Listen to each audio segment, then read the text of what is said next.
Lord, it has been a rich afternoon. I don't know how many of you know your Myers-Briggs types, but I'm an introvert. And about this stage, I just really, if I had my druthers, would simply say I was honored to play this wrap-up role 2 years ago. If you Google TEDxYYC and Ruben Nelson, you'll find it. Go watch it.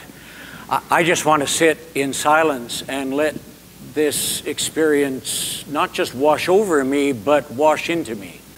I've been moved. And one of the interesting things about being moved is you find yourself in a somewhat different place and a somewhat different trajectory than when you came in.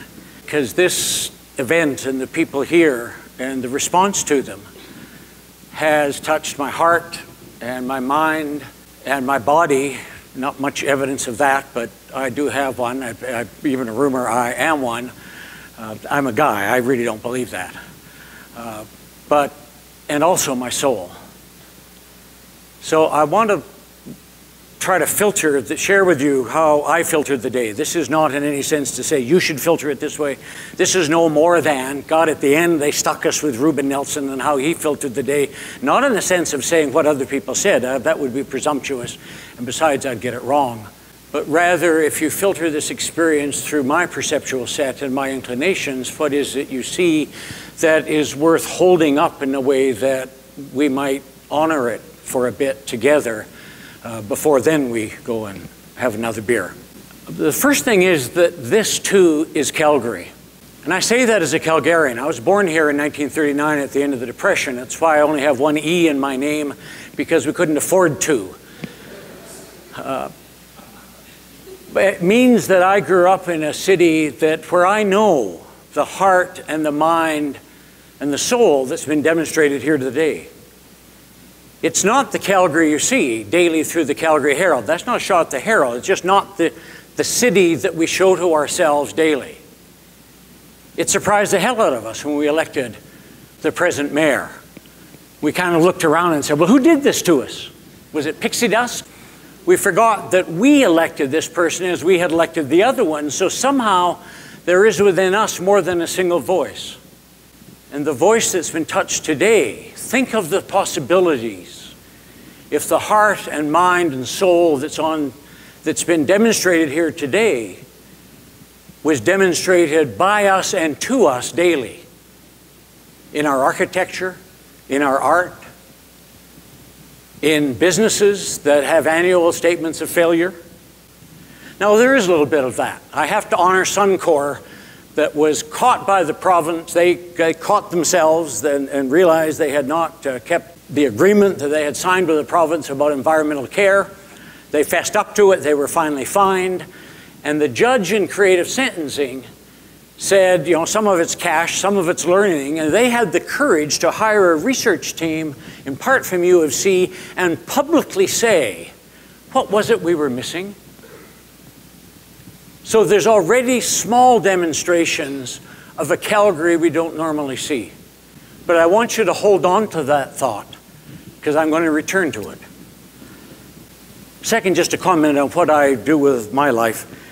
As I mentioned, I was born here. It's not the first time I've been in this building. In fact, in about 1941, as a very small child, I watched Meet the Navy, which, if you remember, for those of you who are around or have read the history, the Second World War, because we wanted to avoid conscription, because we knew it would split Quebec, the Navy and the Army and the Air Force all put road shows on that showed up in theaters like this one that were essentially campaigns to get people to sign up. And they were traveling musicals, and families came, and I was one of them. That was my first experience at the Grand Theatre, and I'm thankful to be back. But I ran away to a university where my friends weren't, and eventually ended up thinking hard about, turns out I can't manage the present, so I deal with the future.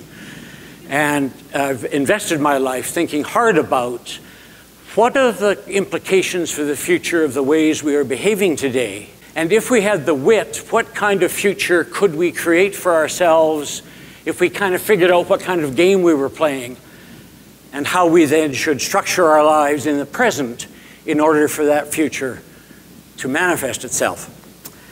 And one of the things I've learned is that, as has already been mentioned here today, every family, every culture, every language. This is not a shot at any of us. It's just the way we are as human animals. It's just part of what it is to be a natural human being.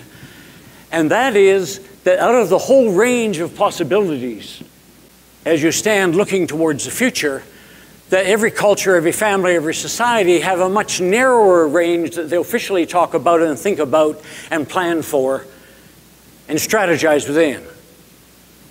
Which means there's a whole range on the one side that are way worse than what they're planning on. Way worse. That they don't think about. The folks in Japan, it was not news to them that their nuclear plant was beside an ocean. I mean, the ocean didn't just arrive after the tsunami. It was already there. But we know that even that fact didn't lodge in them enough to realize one of the possibilities is, because they also knew about that one of the things oceans do when you live on a fault is tsunamis. All of that was free information. That was within their frame of reference. But they couldn't bring themselves to reach beyond that and add those things up and say, hey, isn't it interesting? One of the things this implies is we should put our emergency electrical system on the level that's above where the tsunami would be, as opposed to ground level, which is where they put it. And so we in Calgary don't talk very much about the dark side. We talk about oil sands and not tar sands. We try to buy a reputation rather than earning it. And we have politicians, none of whom will talk in either federal or provincial election to us about the dark side of our own life. On the other side, we have politicians who don't try to stretch our imagination into the brighter side of our own life that's way beyond kind of more. So we get excited by an economy that can be double or triple the size we've got, but that's just kind of doing the stuff you already know how to do, but faster, so you don't really learn a damn thing. Without the imagination to say, what else could we become? What are the possibilities inherent in our present, in our imaginations, in our lives, that we might become? And that's what I do, spending my life as a futurist. I have a long string of failures. I will not bore you with them, but I'd be happy to talk to them over a beer. So the third thing I want to say is that as it stands today, which is April 1st, this is not an April Fool's joke, because those things are supposed to happen before noon, and it's after that. So it's April 1st, 2011, and we know that. But we end up living in a society and a civilization that is as confident of its future, that this little narrow window we have on the world, we're as confident and cocky about that future as the Victorians were on April 1st, 1911, 1900. Because remember, in 1911, the Victorian age was still in full swing. It was absolutely self-confident. The British Empire was the largest chunk of pink on any Mercator's map in the world. And the sense that it's only 8 years earlier that a Methodist hymn had been written. This is the Methodists. These are the people who want to cause social change. That included these lines: the rich man in his castle, the poor man at the gate. God created both of them and ordered their estate. And that was sung by both rich and poor, and they both knew their place in the world. But of course, we know the story. The Victorian sensibility did not survive the 20th century. That 3 years later, the First World War began. 4 years later, it ended. And by then, the Victorian order was in tatters.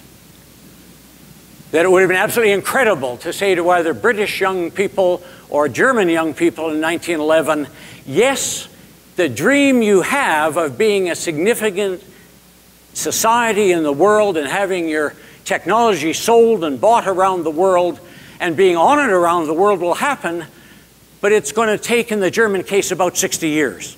The next 60 years, God, not so much. You're kind of going to wish often you hadn't been born. Given the First World War, the second, the hyperinflation of the 20s, the destruction of the 30s, Nazism, and the Second World War. I say that not to be cocky, but simply to say we are going through our society with blinkers on.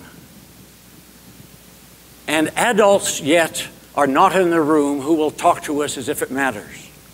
And it's not merely that we don't see the dark side, it's that we don't see the bright side. So let me end on a note that brought me back to Calgary.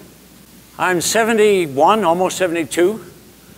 I left Calgary after high school because I had an intuitive sense I had to go to university where my friends weren't. I had to cut a new swath. I didn't know then I was an introvert and was sick and tired of being hemmed in. And so I ran off to Queens. But I came back here after 10 years at Kingston. I'm a slow learner. And 20 years in Ottawa, never a public servant, not being either civil or servant enough. But nevertheless, working closely with a variety of governments, from Pierre Trudeau to Joe Clark to Brian Mulroney, which may just tell you I have no standards at all. But I came back to Calgary because I realized that the last part of my life's work was to have some place in the world live into the possibilities that we need then in the late 20th century and in the 21st century. And people in Ottawa were aghast. They said, God, I mean, this is God-ridden, you know, oil dripping, somewhat drunken. They'd only been there on Stampede Week. You know, Calgary. And I said, yes, but they're family. I know them from the inside out, and from the inside there's more than what you see here in Ottawa. And so I came back to the place that I love and the people that I love, and the commitment I have that you're stuck with is that we grow up into the self that's demonstrated here today, and that we become the world's first living laboratory of a society that becomes conscious of the fact, and you've heard these ripples through all of the talks today.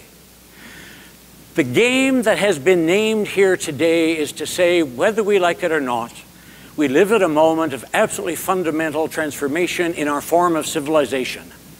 That the modern industrial world that we take for granted has no future. That doesn't mean it's bad. It just means it has no future. It's what Tiger Woods didn't get. That when you leave the church, you have no future if you're my gender as a single guy. What your wife needs is a married man. Now, women know that it takes years for that to happen. And if you show any sign that you're struggling to learn, they're patient enough to put up with you. It's only if you show no sign of learning you get thrown out. And at the moment, there is literally no place in the world that has embraced the public agenda of becoming the place that is committed to learning. How would we become the next form of civilization that the planet needs? How would we learn to cooperate with our own evolution in the same way that as persons we learn to cooperate with it as teenagers, and then as we get married or as you learn a new job, so that learning to cooperate with our own evolution as persons and even as small groups and families is well established. The thought that we need to learn to do it as a whole form of civilization is still beyond our imagination. This is the place we can plant that seed. And now is the moment. And this is the planet that needs it. That's what I've been learning, and that's what's being reinforced for me today. Thank you.